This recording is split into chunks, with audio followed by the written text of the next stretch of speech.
but doing the CPR was just awful. And I'm very scared. Scared of medically what that means for Thomas. So incredibly hot. Yeah. And he's white as the sheets he's lying on. Very pale, isn't he? Yeah. Arriving in 30 seconds, mate. You hope for Jenny's sake that they will find whatever cause is for his illness and that he's not diagnosed with some sort of longer-term seizure activity. Where are you going? He says good. He's lying. He feels terrible. The poor kid has enough illnesses as it is, and Jenny has enough to worry about without adding that to it.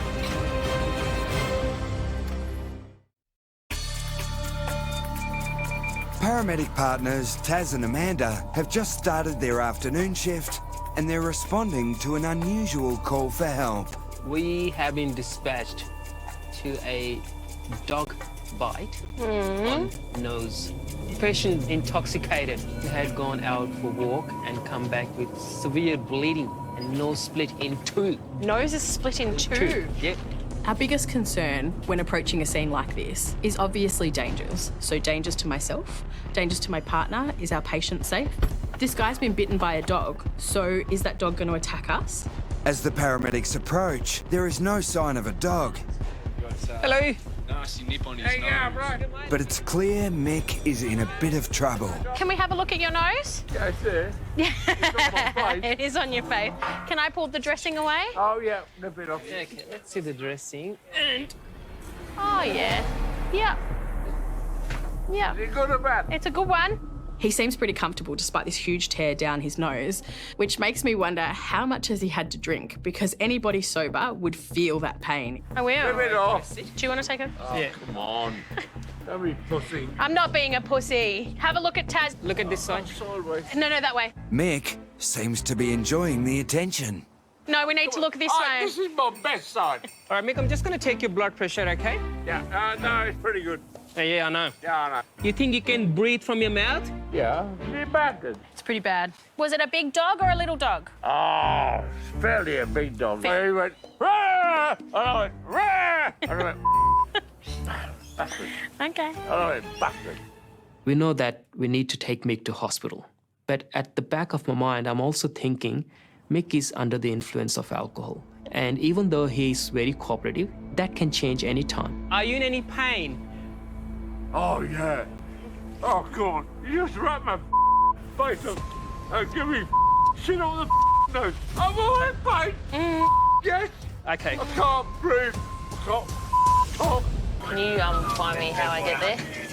Freeway. Paramedics Nicola and Risky have been called to a sport and fitness complex in Melbourne's inner west. Been dispatched to a health club for a 80-year-old female, initially unconscious, but now she's conscious and breathing. It's always a good start. That's all we have. Okay. Wonder what an 80-year-old's doing at the health club. Being healthy. Except she's not. Because we're No, she going. doesn't sound very healthy, no. I'm pretty impressed that someone of her age is even at the gym. Clear both lanes. Obviously, she keeps pretty fit and healthy, but unfortunately, that doesn't always mean that you're not going to have a medical emergency. Yes, I do.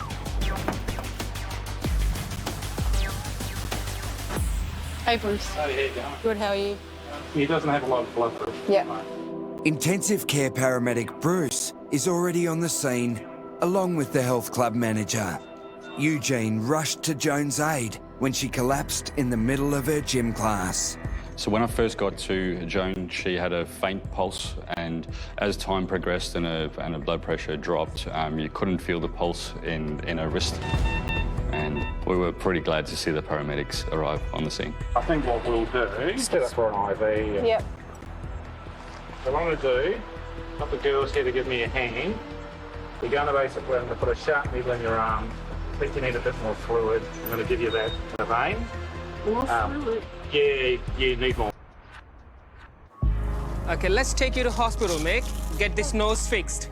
How bastard did he bite this? Pretty bad. Needs to be looked at by a specialist. Oh, right. That's all right, let's go. Yeah, I didn't know. Back in the city, Taz and Amanda have managed to calm down Mick, whose nose has been ripped apart by a dog. How much alcohol you had to drink today, Mick? 1 bottle of wine. Do you drink a bottle every day? Yeah. Yeah? Is that pretty normal for you? Yeah. Okay.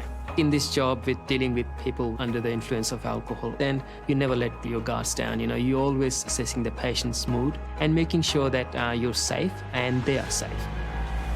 We're taking you to Dandenong Hospital. How did this happen? Well, you said that it's a dog bite. Oh, that dog. Yeah. Mick's temperament is wildly unpredictable, so Taz tries to keep his patient calm by distracting him. You haven't lost your accent, Mick. No, I don't ever. The only thing is I have to now learn English accent so I can understand you. Okay. Apart from the middle finger. That's the same in any language. I guess we can't please everyone, but we never give up. Have you got a family, Mick? Yeah. You got nothing to do with them? Okay. Family. What about kids? Have you got kids? Yes, I've got 3. Yeah? And they're not in touch with you? no. That's sad. I know. Yeah. That's their problem. Do you- Not mine. Looks like we are at hospital, Mick. Yeah, well, I still can't breathe. Yeah, try to breathe through your mouth. I do that anyway. Yeah. Otherwise I'd die, would I?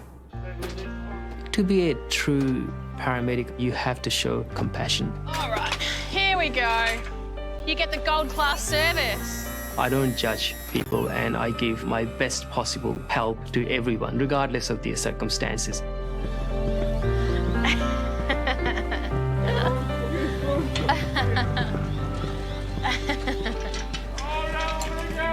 You have to, darling. Did you see your nose? You've got to go. Oh, well, that's nothing. Oh, it's a pretty good cut. So apparently she was unresponsive initially. Do we know how long? Oh, just a Brief. 77-year-old Joan has collapsed at an exercise class at her health club. Risky and Nicola are assisting intensive care paramedic Bruce, but they're struggling to find a pulse. What was your name? Joe. For whatever reason, you've had a collapse, you've got no blood pressure.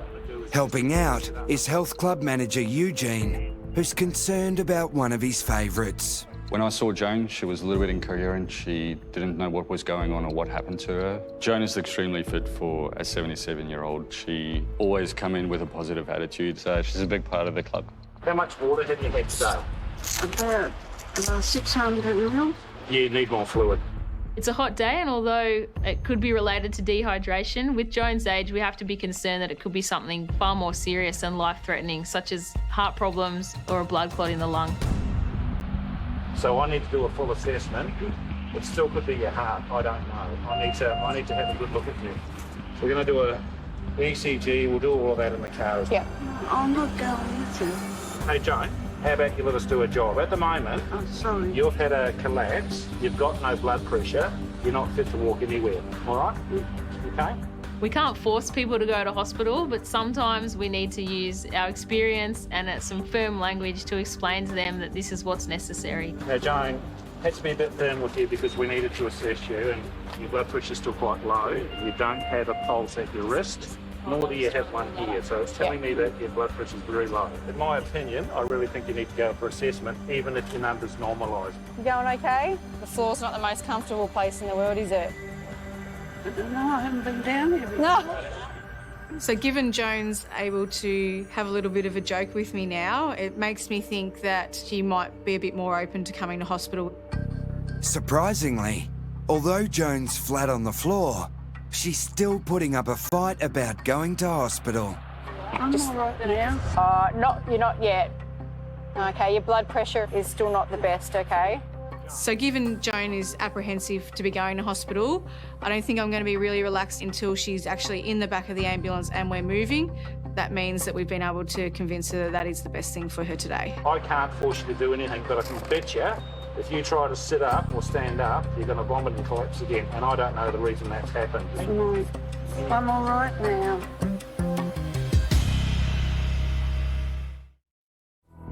Everyone ready? Yep. 1, 2, 3, push up, push up.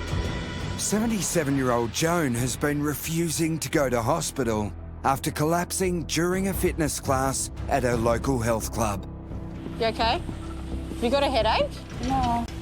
Let us know if you feel like you're going to vomit. Risky and Nicola and Micah paramedic Bruce have finally managed to get Joan into the ambulance, but she's still not happy. We can only do limited tests, but we need to take you to hospital so they can do some of the thorough testing.